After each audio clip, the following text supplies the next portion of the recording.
Have you ever had that feeling where, you know quite a few English words, like you've studied them, and maybe you feel okay about grammar rules, but then you actually go to speak English, and it's like your mind just goes blank. Yeah, that freeze moment. Exactly. Yeah. You want to say something, but the words, they just won't come out right. It's really frustrating, isn't it? Yeah. Especially when you feel like you understand quite a bit, but the talking part is still so hard. Oh, absolutely. Well, welcome to English Can Be Chill. Glad to be chatting about this. Yeah, so today we're going to look at why that happens and why just knowing words and grammar isn't always quite enough to speak smoothly. Right. And what you can actually do about it. Some simple things. Okay, so that feeling you mentioned, it's pretty common then. Oh, definitely. So many learners feel that way. It's kind of like you have all these Lego bricks, right? Individual words. Okay, yeah, little pieces. But you're just not sure how to snap them together quickly and easily to build, the sentence you want to say. Right. So people try to build sentences, like one word at a time. That's often what happens. They think word by word. So if I wanted to say, I want to suggest a better way, I might be thinking in my head, like, okay, I suggest, then better way, kind of like that. Exactly that. You're trying to pick out each word individually and then figure out the order. And what happens then when you do that? Well, a few things usually. First, it takes a long time to actually get the sentence out. There are pauses. Yeah, the pauses. Right. And your speaking might sound a little unnatural, not quite how someone who grew up speaking English would say it. Okay. And sometimes, honestly, it feels so difficult and slow that you just kind of give up. You stop trying to say the thing. I can see that. It's like you mentioned having all the parts for a bike, maybe. Exactly. You've got the wheels, the pedals, the handlebars, but you haven't quite learned how to put them together so you can actually write it smoothly. That makes a lot of sense because, in school we spend so much time on vocabulary lists. Right. Memorizing words. And grammar rules like verb tenses and stuff. We learn all the individual pieces. Yeah, and don't get me wrong, learning some basic words and grammar is important. It's the foundation. Of course. But if you only focus on understanding each word by itself, you can get stuck in what we might call literal understanding, analyzing everything. So you mean like thinking too much about the grammar rules before you even open your mouth? Precisely. Overthinking it. Is this the right tense? Should I use this preposition? And that leads to that hesitant, unclear speech. So you might understand when you read or when someone else talks. Yep. Understanding is okay. But when it's your turn, it's like hitting a wall. Exactly. Understanding, yes. Speaking smoothly, no. It feels impossible. And here's an interesting thing. Yeah. People who speak English really fluently, they don't necessarily know every single complex grammar rule inside out. Really? Yeah. What they can do is say whole sentences naturally with the right tone because they've heard and used those complete sentences tons and tons of time. Okay, so the key isn't just knowing single words.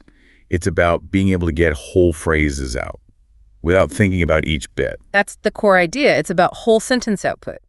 Think about something super common, like, nice to meet you. Okay. Yeah. When you say that, do you pause and think, is it nice or good? Adjective. Infinitive verb to meet, pronoun you. No, definitely not. Yeah. It just comes out. It just comes out. Because nice to meet you has become like a ready-made unit in your brain. A language chunk. Exactly, a language chunk, a complete phrase you can just grab and use. You don't have to build it from scratch every single time. So learning whole sentences is like learning to use a whole screwdriver instead of just having a handle and a bunch of different metal bits you have to figure out. Perfect analogy. You learn the tool ready to go, not just the component parts. Okay, this makes sense. So where do we find these useful whole sentences then? How do we learn them? Well, the great thing is they're everywhere in everyday English. The idea is to learn from situations you encounter. Situation plus sentence. You got it. So instead of just learning a list of, say, food words. You learn what people actually say when they order that food. Exactly. Like watch TV shows or movies. American ones are great for this. Pay attention. What do characters say in common situations? Ordering coffee, saying hello, saying goodbye. Okay. So looking for patterns in conversations. Right. What else? Well, YouTube videos can be really good, especially explainer videos where teachers often use simple, practical sentences. Yeah, I've seen those. And podcasts, especially if you can get a transcript, the written words. Like what we have for this chat. Right. So you can see the sentence and hear how it's said, the tone, the flow.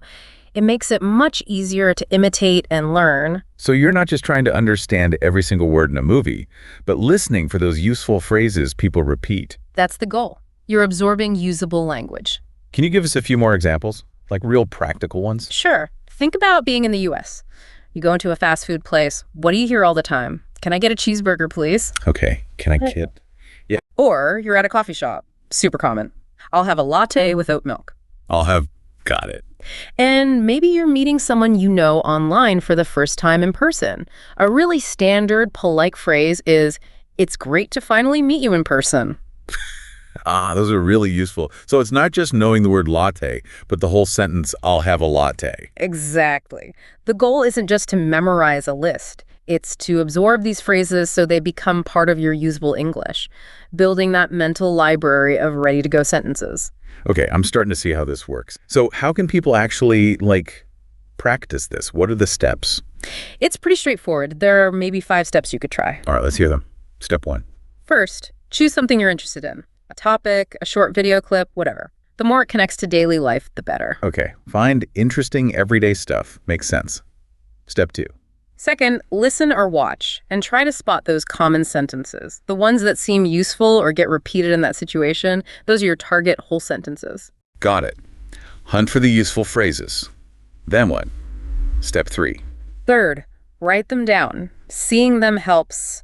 And then this is crucial, say them out loud, at least 5 times each. Say them out loud. Okay. Why is that so important? It helps your mouth get used to the shapes and sounds, and it helps your brain lock in the pattern. It's muscle memory for your mouth, almost. Okay, practice saying them. Step 4. Fourth, once you're comfortable with the original sentence, try changing it a little bit. Make small variations. What do you mean? Well, say you learned the sentence, "I'm not sure about that." You could try expanding it, "I'm not sure about that idea, but maybe we can discuss it," or "I'm not sure about that plan." Okay. Playing with it a bit, making it your own. And step 5. Step 5 is super helpful, but maybe a little scary at first. Record yourself saying the sentence. Ooh, like on my phone. Yeah, just use your phone. Then listen back to the original speaker in the video or podcast and compare it to your recording. Ooh, okay, to hear the difference. Exactly. It helps you notice things about your pronunciation or the rhythm or how words link together. You might hear things you need to adjust. Don't be afraid to do it a few times. That actually makes a lot of sense. It's hard to hear yourself accurately otherwise. Right. So these small shifts in how you learn can lead to big breakthroughs in speaking. The real key to conversational English is building that habit of actually speaking, an output habit. An output habit. I like that phrase. So what's one tiny thing someone listening right now could do today to start building that habit? Just start today. Seriously, pick one single English sentence you heard or think is useful for daily life. Just one. Okay, one sentence. And your goal for today isn't just to memorize it, but to really focus on saying it out loud. Practice it until it starts to feel a little bit more natural coming out of your mouth. One sentence a day, that feels manageable. What happens if you actually stick with that? Well, over time, you'll likely notice some really good things happening. You'll probably find you don't have to translate so much in your head from your native language. Oh, that would be amazing. Your English will start to flow a bit more smoothly, maybe a bit faster. And maybe most importantly, you'll likely feel more confident when you speak. More confidence. That's huge. Yeah, whether you're just chatting, asking for directions, or maybe even giving a short presentation someday. This feels much more practical, like actually learning to use the language. Exactly. Because remember, language is fundamentally for communication. Right. For talking with people. It's not just about passing tests. Good point. Think about it like learning to ride that bicycle again. You can read books about balance and physics. Yeah, but that won't help you ride. Right. You have to actually get on the bike and practice, maybe wobble a bit, but you practice. It's the same with speaking. So the big takeaway here is shift the focus a bit. Don't just study single words and grammar rules in isolation. Try to learn and, crucially, use those whole sentences you hear people use in real life. That's the heart of it. Practice speaking out loud. Try to imitate the sounds and rhythm you hear, and learn in those useful chunks or whole sentences. That's how you really unlock your ability to speak English. That's really helpful advice. So just remember, everyone, don't only focus on the single words. Learn and actually use whole sentences. It really can help you speak more naturally and feel, more confident. Absolutely. Your English doesn't have to be perfect. Just survive.